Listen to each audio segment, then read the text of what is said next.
Fitting a V8 engine in this old Honda Accord may seem impossible to some people, but not for JC Motor. So let me show you how I'm going to fit a V8 engine in this old Honda Accord. Some people really want to claim that there's no way I can even do it, and telling me to just give up and quit now because you'll never be able to fit a V8 under this hood. You know what I say to you? F you. I'm gonna do it anyways. One really big thing to know about this engine bay is that it's a little bit bigger than what some people make it out to be. So right here is a 3-liter V6, and there's a little bit of room in the back, maybe a little room right there.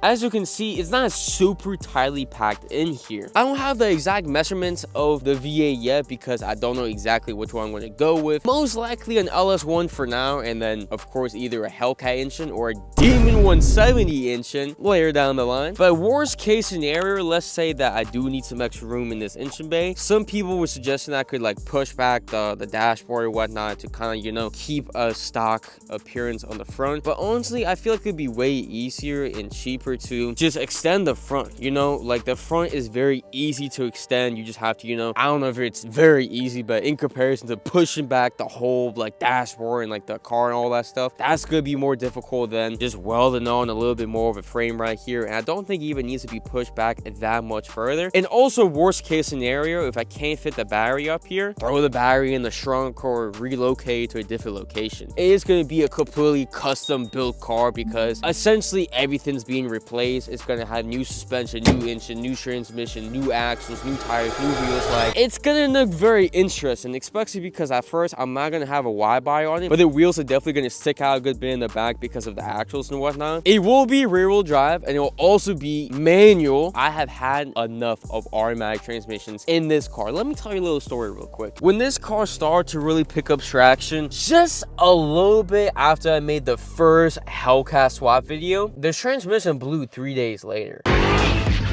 And that's why I can't really listen to some of the people suggesting to build a J series or throw in a K24 or something like that, because even though it may be a little cheaper because I need a whole new transmission and how much a manual transmission and just the labor would cost to do that, I would guess it would be bare minimum a few bands or so. And if I'm going to spend a few bands or so, might as well just spend a little bit more and get a V8 engine in here. Now yes, it's going to be probably a good bit more than a few bands, but you know what I mean. If I'm going to spend big money on this car right now, I don't want to do something as small as just upgrading the stock engine. I know some people will still like to just see this car be fascinated by what the engine is, but I understand that one of the reasons why the Hellcat Honda videos even did so good in the first place is because seeing such a big engine that some people believe is not even possible to fit in this car, it's just crazy. And when I actually do it, it's going to be that much crazier. So that's why I'm so set on a V8, and I'm pretty set on the LS1 because how reliable and cheap it is. I did post a poll on my community tab on my YouTube asking what engine I should throw in there, and I do want to hear from you right now in the comments. What engine do you think I should throw in the Hellcord? Should I throw an LS1? Maybe a 5.3 Vortex from like a Chevy pickup truck or something like that? Or maybe a 5.7 Hemi from like a Charger or whatnot? And after seeing that this car actually has a V6, a lot of people might have never even heard this V6, and it definitely doesn't sound bad. So I highly recommend watching this video on screen if you want to hear how the Hellcord truly sounds.